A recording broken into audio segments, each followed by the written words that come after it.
Hello मेरे प्यारे दोस्तों, आज हम वन डे वन चैप्टर की सीरीज में करने वाले हैं रिप्रोडक्शन इन ऑर्गेनिज्म। ठीक है, तो सबसे पहले हम देखते हैं कि लाइफ स्पैन क्या होता है। लाइफ स्पैन तो आपको पता ही है हिंदी में, यानी जीवन काल होता है ना, कि बर्थ से लेके जब से जन्म लिया है और उसकी नेचुरल डेथ तक। नेचुरल मतलब ऐसा नहीं होना चाहिए कि गाड़ी से टकरा गया, एक्सीडेंट हो गया, नहीं, उसकी नेचुरल डेथ तक का जो भी स्पैन बना अपना वो हो जाएगा जीवन काल यानी लाइफ स्पैन। अब अलग अलग एनिमल्स के, है ना, प्लांट्स के या किसी के भी जीवन काल दिए हुए हैं, लाइफ स्पैन दिए हुए हैं। जैसे कि एलिफेंट का कितना 60 से 90 साल, रोज प्लांट का कितना 5 to 7 ईयर्स, डॉग का 20 से 50 साल, बटरफ्लाई का 1 से 2 वीक हो जाएगा, क्रो का 15 साल लगभग, बनाना ट्री का 25 साल और काओ का कितना है 20 से 25 साल। पैरेट यानी तोता, उसका कितना है, बहुत ही ज्यादा है, एक्सेप्शनल है थोड़ा, है ना, इमेजिन नहीं होता है कि एक पक्षी का इतना हो सकता है, वो भी इतना सिंपल सा बर्ड है पैरेट। क्रोकोडाइल का 60 साल, हॉर्स का 60 साल लगभग, है ना, फ्रूट फ्लाई का लगभग 30 डे और राइस प्लांट का लगभग कितना है 3 to 4 मंथ्स है। टोर्टोइज का लगभग 100 से 150 साल है और बनियन ट्री का कितना है 200 साल है। ठीक है, अब नेक्स्ट हम देखने वाले हैं, देखो एसेक्सुअल रिप्रोडक्शन क्या होती है। ये तो हम ना 6ठी 7वीं क्लास से ही देखने लग जाते हैं कि एसेक्सुअल वर्सेस असेक्सुअल, कि जिसमें क्या है गेमीट्स, है ना, गेमीट्स की फॉर्मेशन हो, गेमीट्स का फ्यूजन हो, एक मेल गेमीट होगा एक फीमेल गेमीट होगा, वो असेक्सुअल रिप्रोडक्शन में दिखाई पड़ता है। और क्या है एसेक्सुअल में क्या है, गेमीट की फॉर्मेशन, फर्टिलाइजेशन, फ्यूजन, ये सब आपको देखने को नहीं मिलेगा। ठीक है, अब एसेक्सुअल रिप्रोडक्शन के बारे में हम थोड़ी सी नॉलेज लेना चाहते हैं। देखो ये चैप्टर मेनली होता क्या है ना, ये चैप्टर अपना पूरी बायोलॉजी में बिखरा पड़ा है, तो ऐसा स्पेसिफिक पढ़ने का इसमें कुछ खास होता नहीं है, थोड़ी सी बातें हैं, फिर भी मैंने लगभग पूरी एनसीईआरटी इसमें कवर कर दी है। जो आपकी दिक्कत है सारी एनसीईआरटी इसमें आपकी कवर्ड है, बट ये चैप्टर फैला पड़ा हुआ, जैसे लिविंग वर्ल्ड में भी आ जाएगा, बायोलॉजिकल क्लासिफिकेशन में भी आ जाएगा, प्लांट किंगडम में भी आ जाएगा, मॉर्फो में भी आ जाएगा, sexual reproduction in flowering plant में भी आ जाएगा, ह्यूमन रिप्रोडक्शन में भी आ जाएगा, तो हर जगह वहां पे ये कवर हो ही जाता है। ठीक है, अब क्लोन की बात हो रही है। क्लोन का मतलब क्या है, देखो मान लो ये मैं हूं और ठीक मेरे जैसा एक इंसान बना दिया जाए कि, है ना, दिखने में भी वैसा है ना, मॉर्फोलॉजिकली यानी दिखने में भी वैसा है, और जेनेटिकली यानी जेनेटिक्स भी उसकी वैसी है, मतलब जीन भी उसके सेम टू सेम है, तो वो बिल्कुल क्लोन हो जाएगा, बिल्कुल ही आइडेंटिकल कॉपी, मॉर्फोलॉजिकली भी एंड जेनेटिकली भी। अब ये कुछ बातें एसेक्सुअल रिप्रोडक्शन में किसमें दी हुई हैं, अपनी एनसीईआरटी में दी हुई हैं, कि बाइनरी फ्यूजन किसमें देखी जाती है, अमीबा में, पैरामीशियम में। ठीक है, बाइनरी फ्यूजन तो हम पढ़ते ही हैं अमीबा में, हमारी छोटी क्लासों से ही ये हम पढ़ते हैं। और बडिंग किसमें होती है, हाइड्रा में एंड यीस्ट में। ठीक है, और कोनिडिया फंजाई में दिया हुआ है, गैम्यूल्स किसमें, स्पंजेस में दिए हुए हैं, ये एनसीईआरटी अपनी अब बोलती है। ठीक है, और क्या बोला गया है कि प्लांट्स के अंदर एसेक्सुअल रिप्रोडक्शन को क्या बोला जाता है, वेजिटेटिव रिप्रोडक्शन बोला जाता है। एनसीईआरटी में ये बात लिखी हुई है। और क्या है वेजिटेटिव प्रोपेगेशन की जो यूनिट्स हैं, ठीक है, यहाँ पे वेजिटेटिव प्रोपेगेशन भी लिख सकते हो, ठीक है, वेजिटेटिव प्रोपेगेशन की यूनिट्स हैं, उनको वेजिटेटिव प्रोपेग्यूल्स बोला जाता है, जैसे कि रनर हो गई, राइजोम हो गई, शक्कर, ट्यूबर, ऑफसेट, बल्ब। मैंने बोला था ना ये चैप्टर फैला हुआ है अपना, तो ये आपको याद होगा, हम कहाँ पे पढ़ते हैं ये सारी चीजें, अब प्लांट मॉर्फो में पढ़ते हैं ना, रनर, राइजोम, शक्कर और ये सब अब प्लांट मॉर्फो में पढ़ता है। डायग्राम की तो अपनी वन शॉट वीडियो आएगी, डायग्राम की तो आप टेंशन ही मत लीजिए, डायग्राम की तो वन शॉट वीडियो आएगी। अब हम बात कर रहे हैं नेक्स्ट सेक्सुअल रिप्रोडक्शन की। तो यार एक बात बोलना चाहता हूं, चाहे मेरे को आप अपना बड़ा भाई समझो या फिर दोस्त समझो, कुछ भी समझो, ठीक है, देखो एट प्रेजेंट का बता रहा हूँ, मैं जो भी वीडियो बनाता हूँ या बोलता हूँ, है ना, पहले मानता हूँ मैंने पहले व्यूज के चक्कर में किया है गड़बड़, पहले किया है, ठीक है, पर अभी एट प्रेजेंट मैं जो भी बोला है, जैसे कि पोस्टपोन के बारे में मैंने जो भी बोला है, तो मैं हर एक पॉइंट वो सोचता हूँ कि, है ना, बच्चे पे इसका क्या असर पड़ रहा है और क्या हो रहा है ना,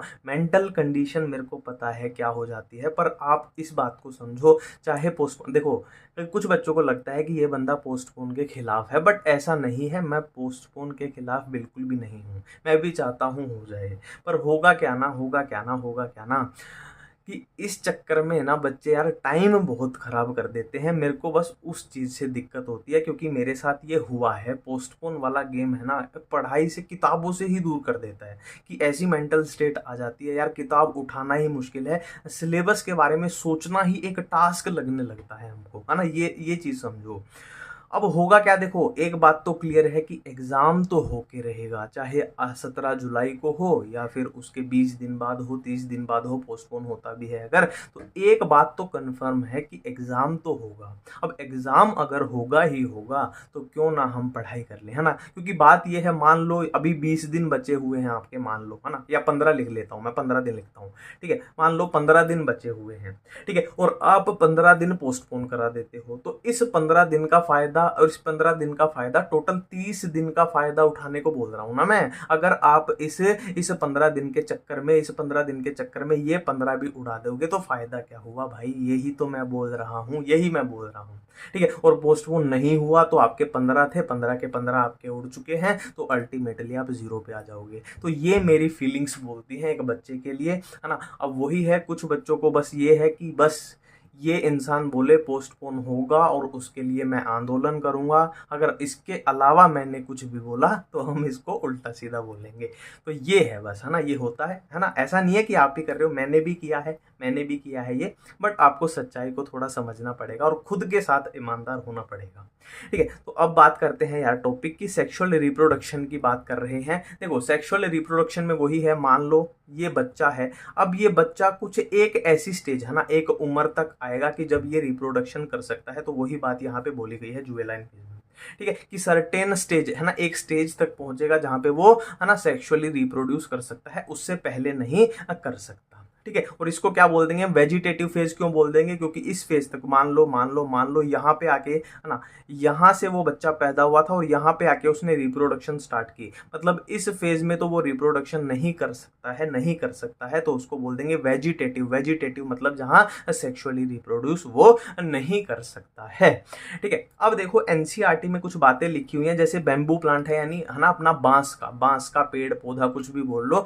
वो क्या है, वो क्या है, वो क्या है, पूरी जिंदगी में एक बार फ्लावरिंग देता है ना, फ्लावरिंग करता है, फ्लावर देता है, ठीक है, ठीक है। नेक्स्ट एक लिखा हुआ है एनसीईआरटी में कि 12 साल में एक बार फ्लावर देता है, कौन, स्ट्रोबिलेंथस कुंथियाना, है ना, इसको नील कुरंजी भी बोला जाता है, ये एनसीईआरटी में लिखा हुआ है, तो ये अपने को हर हाल में पता होना चाहिए। अब देखो नेक्स्ट है ऊस्ट्रस साइकिल एंड मेंस्ट्रुअल साइकिल। अब ये किसमें पाई जाती है, इसकी सिंपल सी ट्रिक बताता हूं। देखो अपने को पता है मेंस्ट्रुअल साइकिल जो है वो ह्यूमंस में पाई जाती है, वो ह्यूमंस में पाई जाती है, ह्यूमंस यानी हमारे अंदर, HAM से याद आएगा हमारे अंदर, हमारे मतलब मेल के अंदर नहीं, फीमेल के अंदर, ठीक है। तो HAM से याद आएगा हमारे अंदर, H से मतलब क्या हो जाएगा, ह्यूमंस आ जाएगा, A से एप्स आ जाएगा, M से मंकी आ जाएगा, और क्या है, non primate mammals like cow, sheep, rat, deer, dog, tiger, इनमें ऊस्ट्रस साइकिल पाई जाती है। अब देखिए नेक्स्ट है इवेंट्स इन सेक्सुअल रिप्रोडक्शन। देखो ये बहुत ही सिंपल है, ऑलरेडी आपको पता है। देखो ये मान लो मेल गेमीट है और ये क्या है, फीमेल गेमीट है, ठीक है। अब मेल गेमीट कहीं से आया, फीमेल गेमीट भी कहीं से आया, है ना, या मान लो फीमेल गेमीट वही है, मेल गेमीट कहीं से आया, तैर के आया, पानी से आया, हवा से आया, जैसे भी आया, ठीक है। अब हुआ क्या, यहाँ पे मान लो ये दोनों आपस में मिल गए, ये दोनों आपस में मिल गए, है ना, ये मान लो मेल गेमीट था, ये फीमेल गेमीट था, ये आपस में मिल चुके हैं, मतलब यहाँ पे क्या हो गई, फर्टिलाइजेशन हो गई। अब फर्टिलाइजेशन के रिजल्ट से क्या बन गया, मेल फीमेल गेमीट मिलके क्या बन जाएगा, जाइगोट बन जाएगा, ठीक है। अब जाइगोट से क्या बनेगा, जाइगोट में जब डिवीजन हो जाएगी तो क्या बन जाएगा, एम्ब्रियो बन जाएगा, और एम्ब्रियो से आगे इंडिविजुअल बन जाएगा। तो यही फेज यहाँ पे दिए हुए हैं कि प्री फर्टिलाइजेशन फेज होता है, यानी फर्टिलाइजेशन से पहले, फर्टिलाइजेशन से पहले क्या होगा, गेमीटोजेनेसिस यानी मेल गेमीट की फॉर्मेशन एंड फीमेल गेमीट की फॉर्मेशन होगी। नेक्स्ट क्या है, गेमीट ट्रांसफर। फॉर एग्जांपल ये मेल गेमीट यहां से था तो यहां से फीमेल के पास आया, तो ये गेमीट ट्रांसफर ही तो हो गई, तो ये आ गया अपना प्री फर्टिलाइजेशन। फिर क्या हो जाएगी, दोनों आपस में मिल जाएंगे और फर्टिलाइजेशन हो जाएगी, फ्यूजन ऑफ, है ना, ये फ्यूजन हो गया, यहाँ पे दोनों का फर्टिलाइजेशन हो चुकी है। फिर क्या होगा, जाइगोट की फॉर्मेशन होगी, है ना, मेल गेमीट और फीमेल गेमीट जब फर्टिलाइजेशन करेंगे तो जाइगोट की फॉर्मेशन होगी, और जाइगोट में जब डिवीजन हो जाएगी तो एम्ब्रियोजेनेसिस यानी, है ना, एम्ब्रियो की फॉर्मेशन होगी, फिर एम्ब्रियो आगे क्या है, डेवलप कर करके इंडिविजुअल बना देगा, ठीक है। नेक्स्ट हम कुछ बातें कर रहे हैं एनसीईआरटी में, सारी बातें एनसीईआरटी में लिखी हुई है ना। किसकी बातें कर रहे हैं, गेमीट्स की बात कर रहे हैं। तो गेमीट्स क्या है, होमो गेमीट्स भी हो सकते हैं।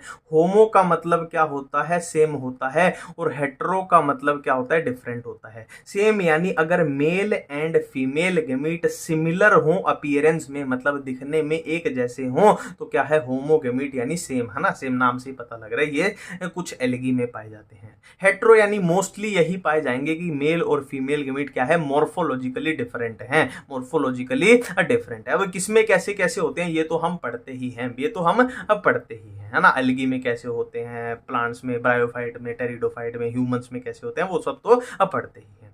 नेक्स्ट हम bisexual plant and unisexual plant की बात कर रहे हैं। देखो नाम से ही पता लग रहा है, बायसेक्सुअल यानी male male reproductive structure and female reproductive structure. अगर सेम प्लांट एक ही प्लांट के पास हो तो बायसेक्सुअल प्लांट हो जाएगा, और मेल रिप्रोडक्टिव स्ट्रक्चर अलग के पास है, फीमेल अलग के पास है, तो क्या है वो यूनिसेक्सुअल प्लांट हो जाएगा। ठीक है, नेक्स्ट हम बात कर रहे हैं, एनसीईआरटी में लिखा हुआ है कि कुछ फंजाई एंड प्लांट्स के अंदर क्या होता है, बायसेक्सुअल जो कंडीशन है, बायसेक्सुअल यानी ये वाली कंडीशन है, उसको होमोथेलिक या मोनोशियस बोल दिया जाता है। होमोथेलिक किसके लिए, वैसे होमोथेलिक यहाँ फंजाई की बात कर रहे हैं और प्लांट ये मोनोशियस प्लांट की बात कर रहे हैं। ठीक है, होमोथेलिक मतलब होमो मतलब सेम, थैलिक मतलब थैलस, मतलब सेम थैलस पे क्या प्रेजेंट है, मेल भी और फीमेल भी। ठीक है, तो बायसेक्सुअल को मोनोशियस इधर, और इधर हेट्रोथेलिक एंड डायोशियस हो जाएगा, है ना। ऐसे याद रखना, ऐसे याद रखना, जो मोनोशियस होता है वो बायसेक्सुअल होता है, जो डायोशियस होता है वो यूनिसेक्सुअल होता है, ये कंफ्यूजन क्रिएट हो सकती है। नेक्स्ट हम बात करें स्टेमिनेट क्या होता है, यूनिसेक्सुअल मेल फ्लावर, मतलब ऐसा फ्लावर जिसमें, है ना, मेल वाला पोर्शन ही आएगा। पिस्टिलेट क्या होता है, यूनिसेक्सुअल फीमेल फ्लावर, मतलब ऐसा फ्लावर जिसमें सिर्फ फीमेल वाला पोर्शन ही रहेगा, मेल वाला नहीं रहेगा। ठीक है, अब नेक्स्ट बात हो रही है, male and female flower present on same plant और कॉल्ड मोनोशियस। मोनोशियस मतलब वही बात हो गई, बाइसेक्सुअल से रिलेट कर लेना, और डायोशियस को क्या है, यूनिसेक्सुअल से रिलेट कर लेना। बाइसेक्सुअल यानी मेल एंड फीमेल एक ही प्लांट पर पाए जाएंगे, मेल एंड फीमेल फ्लावर, और डायोशियस यानी यूनिसेक्सुअल यानी अलग अलग प्लांट पे पाए जाएंगे, और इनका एग्जाम्पल एनसीईआरटी में जरूर दिया हुआ है कि मोनोशियस का है कुकुरबिट्टा एंड कोकोनट। ठीक है, इसका सी से याद रख लेना, और डायोशियस का है पपाया एंड डेट पाम दिया हुआ है। ठीक है, अब नेक्स्ट एक वर्ड आता है हर्मेफ्रोडाइट। ये क्या होता है, देखो अब तक हम क्या है, प्लांट्स की बात कर रहे हैं ना, फ्लावर की बात करी है ना, हम प्लांट की तो बात कर रहे हैं, फंजाई या प्लांट की बात कर रहे हैं। अब हम एनिमल्स की बात करने वाले हैं। देखो ऐसे बायसेक्सुअल एनिमल, है ना, बायसेक्सुअल एनिमल का मतलब है कि मेल एंड फीमेल एक ही के अंदर है ना, कि एक ही ऑर्गेनिज्म वो मेल की तरह बिहेव भी कर सकता है और फीमेल की तरह भी। ये किसमें होता है, स्पंजिस में भी होता है, जो कि एनिमल किंगडम चैप्टर में लिखा भी हुआ है ना, कि male and sexes are not separate, ऐसी लाइन वहां पे लिखी हुई है। टेपवर्म में, लीच में होता है। ठीक है, इनको हर्मेफ्रोडाइट बोलते हैं।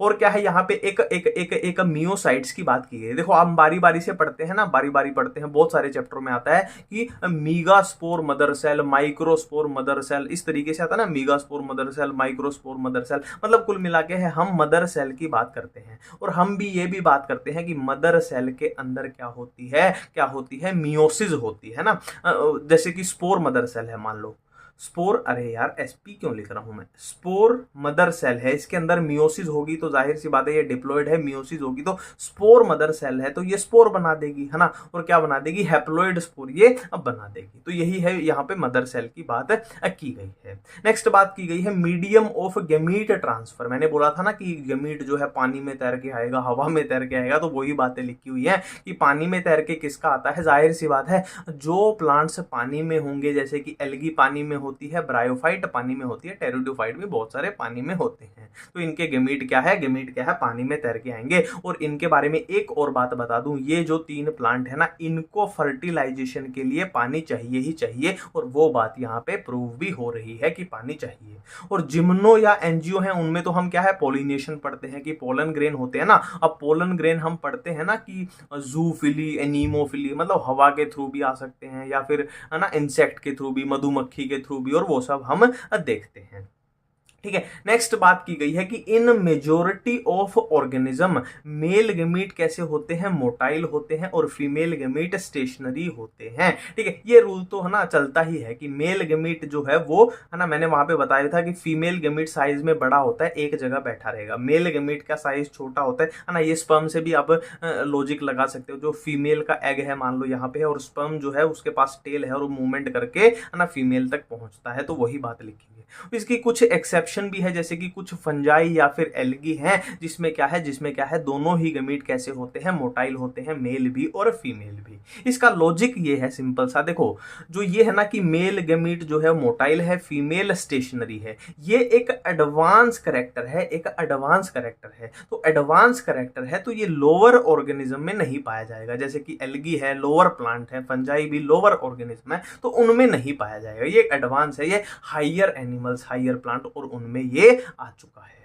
ठीक है, नेक्स्ट है, अब देखो मेल गमीट, जाहिर सी बात है मेल गमीट को यहां तक मूवमेंट करके आना है, यहां तक मूवमेंट करके आना है, तो जाहिर सी बात है ऐसा तो नहीं है इसके पास कुछ बढ़िया सिस्टम लगा हुआ है कि यार पहचान लेगा। तो मान लो एक एग्जांपल बताता हूं, यहां फीमेल गमीट था और ये मेल गमीट थे। अब मेल गमीट को मान लो हवा में उड़ के आना है, हवा में उड़ के आना है, तो जाहिर सी बात है हवा में उड़ के आएंगे तो इसके पास तो 2-4 ही पहुंच पाएंगे, ज्यादातर क्या है हवा में इधर उधर उड़ जाएंगे। तो जाहिर सी बात है मेल गमीट की वेस्टेज बहुत ज्यादा होती है, तो इस वेस्टेज को कंपनसेट करने के लिए मेल गमीट का जो नंबर है वो बहुत ज्यादा होना चाहिए, लार्ज होना चाहिए, है ना। आपने ये अपने ह्यूमंस में भी देखा होगा, जो ओवम होता है, एग होता है, उसकी संख्या आप देख लीजिए, और जो स्पर्म होते हैं वो मिलियंस में होते हैं। तो ये लॉजिकल बात भी अपने को समझ में आ रही है।